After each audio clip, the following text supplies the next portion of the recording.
मुंबई महापालिका निवडणुकीच्या पार्श्वभूमीवर ठाकरे बंधूंच्या युती संदर्भातील हालचालींना वेग आलाय। मुंबईतील बहुतांश प्रभागांमधील मनसे ठाकरे पक्षाचं जागावाटप पूर्ण झालं होतं, मात्र काही प्रभागांवरून जागावाटपाचं घोडं अडलं होतं।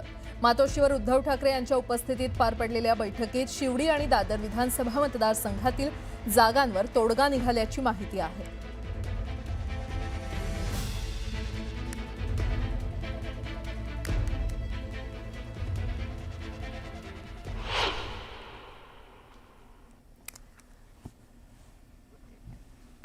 शिवडीतील प्रभाग क्रमांक 203, प्रभाग क्रमांक 204, प्रभाग क्रमांक 205 यांच्या जागावाटपाचा तिढा सुटला असून यातील 2 प्रभाग ठाकरेंच्या शिवसेनेला आणि 1 प्रभाग मनसेला सोडण्यात आल्याची माहिती मिळते।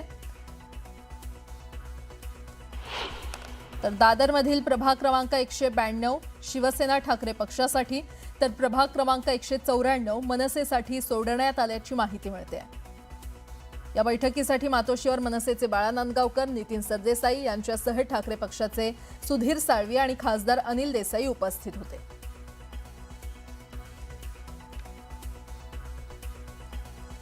तर दोन्ही भाऊ एकत्र आल्यानं तिढा सुटला असल्याचं पाहायला मिळतंय।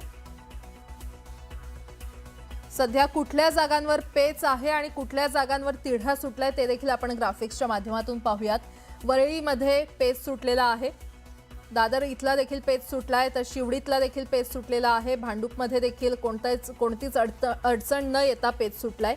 विक्रोळीमध्ये देखील पेच सुटलेला आहे, माफ करा, विक्रोळीमध्ये पेच कायम आहे आणि भांडूपमध्ये देखील पेच कायम आहे।